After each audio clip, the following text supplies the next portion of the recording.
ابو لہب کا اصل نام عبدالعزیٰ بن عبد المطلب تھا۔ وہ پیغمبر محمد کا چچا اور قریش کے معزز خاندان سے تعلق رکھتا تھا۔ ابو لہب پیغمبر اسلام کی شدید مخالفت کرتا تھا اور ان کی دعوت اسلام کے خلاف سرگرم رہتا تھا۔ اس نے متعدد طریقوں سے ان پر اور ان کے پیروکار پر بہت ظلم ڈھائے۔ اس نے نبی کریم کی تبلیغ کو روکنے کی بھرپور کوششیں کی۔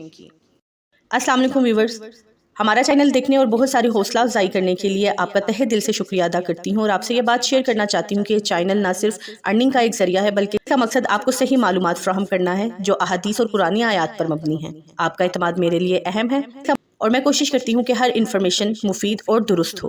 اگر آپ کو کوئی اہم نقطہ یا غلطی نظر آئے تو برائے کرم نشاندہی کریں۔ آپ کے تعاون کا شکریہ۔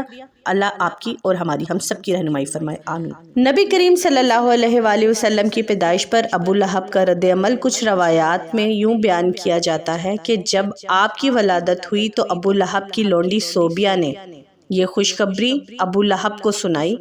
اس خوشی میں ابو لہب نے اپنی لونڈی صوبیہ کو آزاد کر دیا۔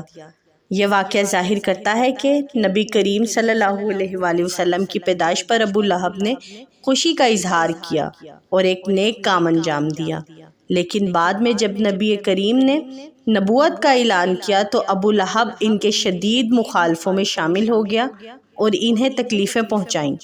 روایات میں یہ بھی بیان کیا جاتا ہے کہ اس عمل کی وجہ سے ابو لہب کو کچھ راحت ملی اور اس کے مرنے کے بعد بھی اسے اس کی نیکی کی وجہ سے کچھ فائدہ پہنچتا ہے۔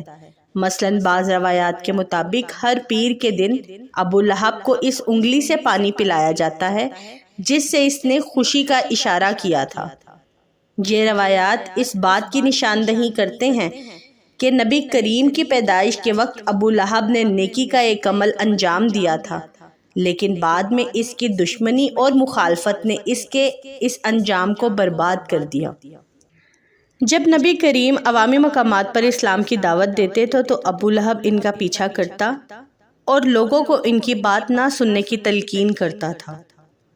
جب پیغمبر نے اللہ کا پیغام پھیلانا شروع کیا تو ابو لہب نے ان کی سخت مخالفت کی اور ہر ممکن طریقے سے انہیں نقصان پہنچانے کی کوششیں کی۔ ایک مشہور واقعہ ہے کہ جب نبی اکرم صلی اللہ علیہ وآلہ وسلم نے پہلی بار صفا پہاڑی پر چڑھ کر قریش کے لوگوں کو اسلام کی دعوت دی تو ابو لہب نے انہیں جھٹلایا اور برا بھلا کہا۔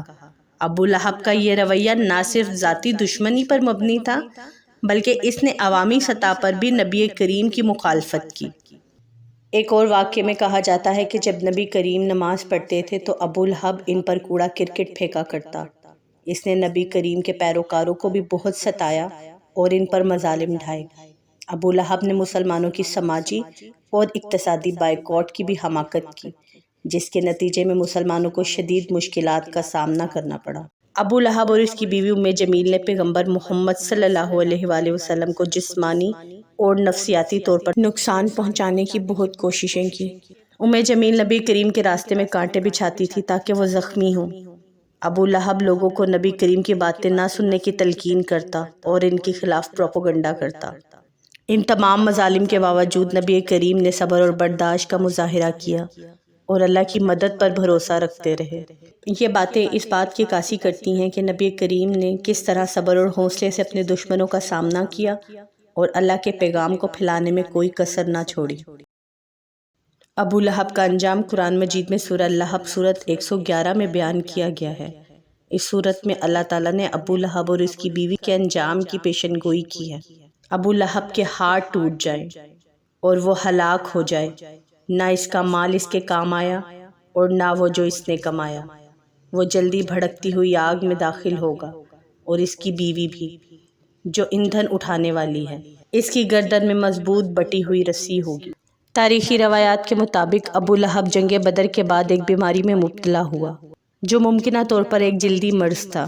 اس بیماری کی شدت اور اس کی بدبو کی وجہ سے لوگوں نے اس سے دوری اختیار کی اور وہ تنہا ہلاک ہوا۔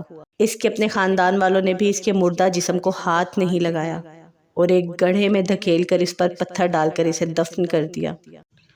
ابو لہب کا یہ انجام نبی سے دشمنی اور ظلم کے نتیجے میں ہوا۔